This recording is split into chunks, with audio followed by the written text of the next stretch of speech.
अपनी दूसरी शादी की तैयारियां कर। अस्सलाम वालेकुम दोस्तों, आने वाले एपिसोड्स में आप देखने वाले हैं कबीर साहब अब अपनी बीवी की वजह से काफी परेशान हो चुका है, क्योंकि नरमीन बेगम जब देखो कबीर को उसकी जिल्लत भरी जिंदगी में रहने की वजह से ताने देती रहती है और यही बात कहती रहती है कि जब तुम्हारे पास सरमाया ही नहीं था तो तुमने मुझे ये गुर्बत वाली जिंदगी क्यों दी, जबकि मैंने तुमसे जितना प्यार किया था तुमने तो मेरा कोई अरमान ही पूरे नहीं किए। यहाँ तक कि तुम तो अपनी बेटी के भी अच्छे बाप नहीं बन सके हो, जिसकी वजह से दोस्तों कबीर भी अब हर वक्त यही बात सोचता रहता है कि उसने भी कभी यही सोच रखी थी तारा के साथ रहकर, क्योंकि उसने तारा से शादी तब इसलिए की थी क्योंकि वो अमीर थी और उसकी दौलत को देखते हुए ही कबीर ने उससे शादी की थी। मगर जब तारा को इस बात का इल्म हुआ कि कबीर को मुझसे कोई मोहब्बत नहीं है बल्कि मेरी दौलत से है, उसने अलैदगी ही एख्तियार करने के बारे में सोचा। इसी चीज के चलते हुए जब उनके पास राह पैदा हुई तो उसने कबीर को देने की बजाय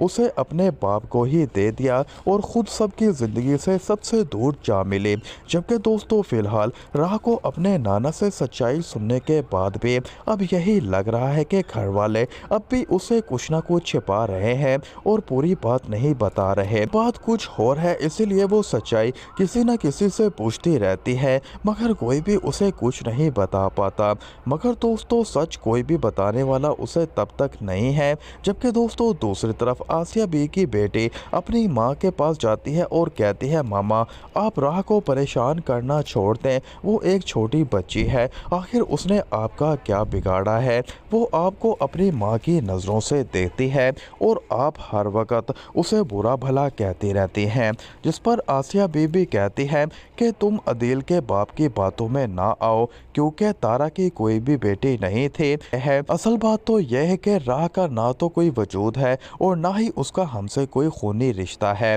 और पता नहीं क्यों अदील के बाप ने और अदील ने उसे इतना ज़्यादा सर पर चढ़ा लिया है कि वो तुमसे ज़्यादा उसे अहमियत देते हैं और यही बात मुझे बुरी लगती है। मगर दोस्तों ड्रामे में ट्विस्ट तो तब आएगा जब आसिया भी अदील के पास जाएगी और उससे कहेगी कि तुम क्यों उस लड़की को इतनी ज़्यादा अहमियत देते हो और अब तो तुमने उसे एक और झूठ बोल दिया है कि वो तारा की बेटी है, जबकि वो तुम लोगों को रास्ते में मिले थे। जिस पर अदील गुस्से से आसिया से कहता है कि हमारे लिए वो तारा की ही बेटी है, हमें नहीं पता कि तारा कहाँ पर है और उसका शोहर कहाँ पर है, अगर हम उस लड़की में तारा की ही झलक देखते हैं और यही हमारे लिए सच्चाई काफ़ी है। दोस्तों सब आने वाले एपिसोड्स में देखने वाले